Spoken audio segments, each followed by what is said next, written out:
Welcome to the Holistic Health Bites podcast. I'm your host, Andrea Nicholson, here with bite-sized episodes to empower, educate, and enlighten you with ways to lose weight, heal your gut, and achieve your ideal health so you can live an adventure-filled life. Let's dive in. Welcome back to the Holistic Health Bites podcast. Today, we are talking about body composition and why it's an important factor to pay attention to. So what is body composition? This is simply a breakdown of your total weight. So we are made up of fat, muscle, bone, and water. If you add all of those things up, you get your total weight. Now, muscle, bone, and water are generally combined to account for lean body mass. So we end up with lean body mass versus fat mass. Body composition is not the same as your BMI, body mass index, or your total body weight. Now, BMI is a calculation based on your height and weight. So you take your weight in kilograms and you divide that by your height in meters squared. Now, don't worry about that calculation. There are tons of free online calculators that you can just enter your height and weight and figure out what your BMI is. So you don't really need to understand the math. Now, this is not a very helpful metric because it doesn't take into account your lean versus your fat mass. It's only really taking into account your total weight.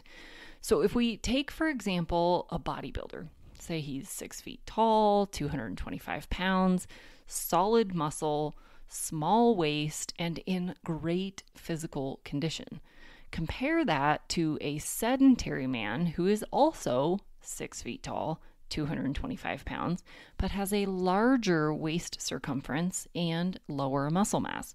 They'll have the exact same BMI of 30.5 because they have the exact same height and weight. This 30.5 falls into the obese category, but clearly they are in very different states of health. The bodybuilder is not unhealthy or obese. His weight is made up by more muscle and bone with less fat than the sedentary man that has the larger waist circumference that's made up of fat. The scale also doesn't tell you anything about your body composition. It would show that these two men are of equal health if weight is the only metric.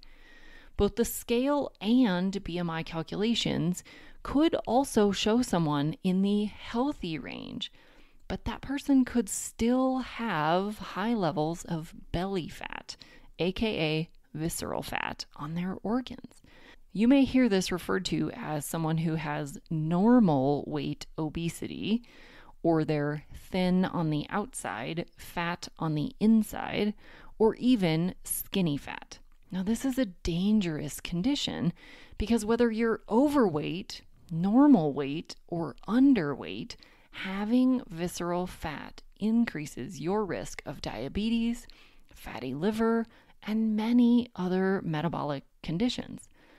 Now, optimally, we want to have higher lean mass and lower fat mass in order to have quality muscle tone, strong bones, and lower metabolic disease risk.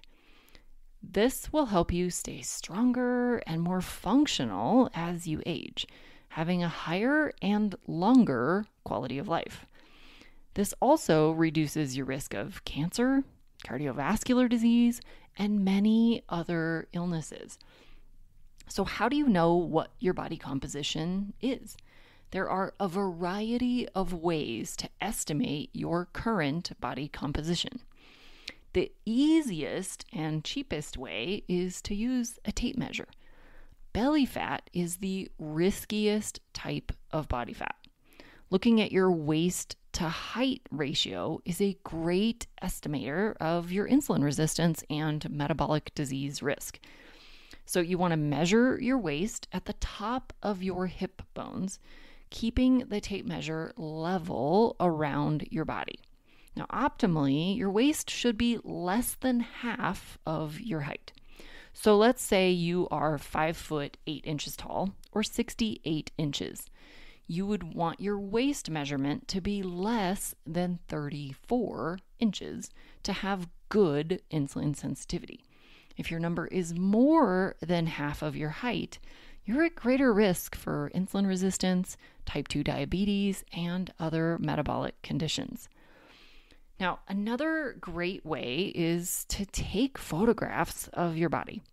Now, this is always everyone's least favorite part, but photographs are a great way to visibly see the changes in your body size and shape.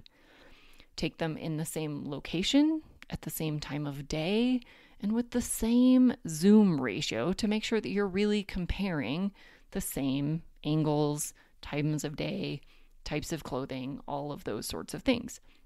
And you want to make sure that you're wearing clothing that will show what your body really looks like. Now, there, of course, are more expensive and higher tech ways to measure your body composition, but most of those are going to require going to a gym or a medical facility. Now, I won't go into great detail on those here, but feel free to reach out if you'd like more information on those methods.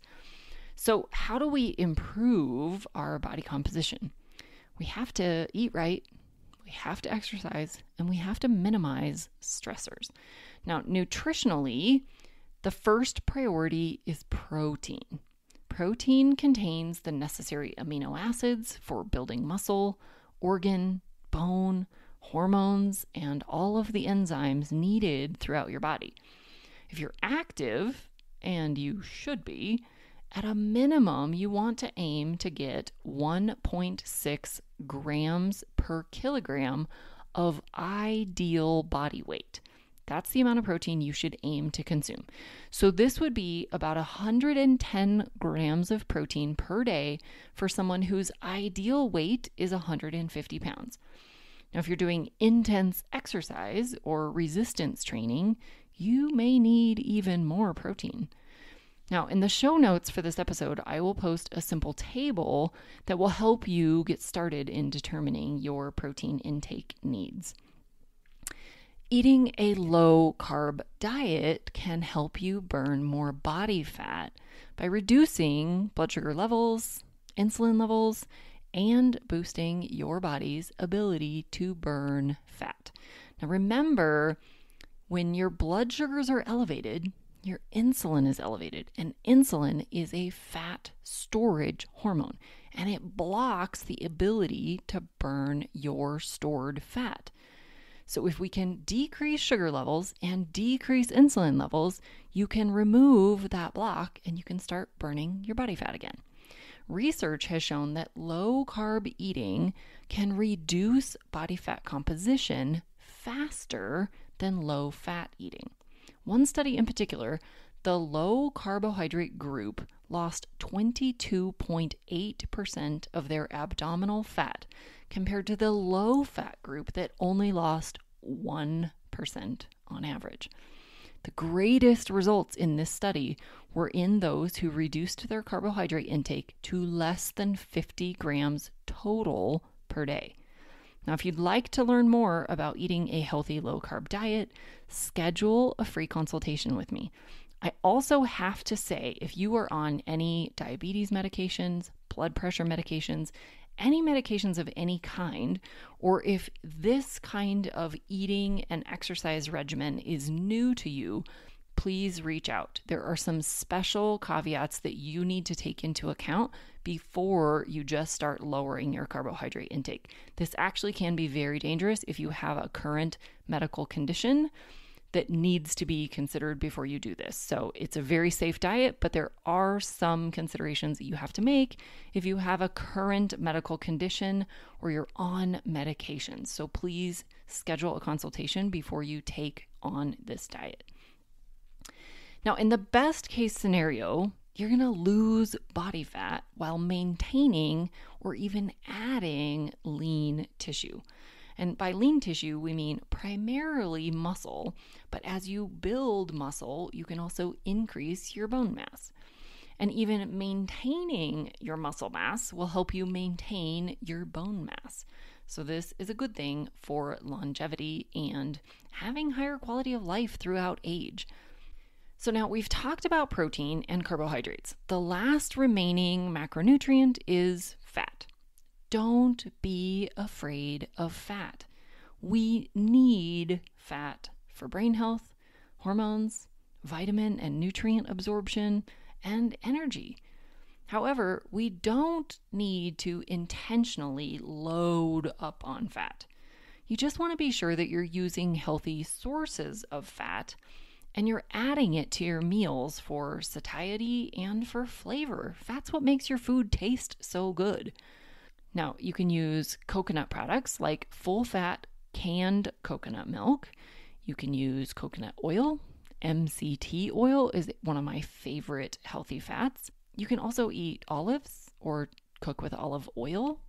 You can use avocados and avocado oil. And of course, you have your quality animal fats. You can add things like butter, ghee, quality dairy products, and even the fatty meats and fatty seafoods that you consume. These are all great sources of healthy fats that you can prioritize implementing into your daily life with each meal. Next up for refining your body composition is exercise. Resistance training is key to building and maintaining muscle mass and for burning visceral fat, that fat around your organs. You don't have to hit the gym or pump heavy iron with bodybuilders, but you do need to move your muscles against resistance. This could be lifting heavy objects, pulling or pushing against resistance, or even by just fighting gravity. Things like squats, push-ups, wall sits, lifting weights, using resistance bands, walking up hills or stairs, doing planks, even swimming or biking with resistance added. Now, we're going for the muscle burn here, more so than the cardiovascular endurance. So if you're just getting started, go slow and be safe.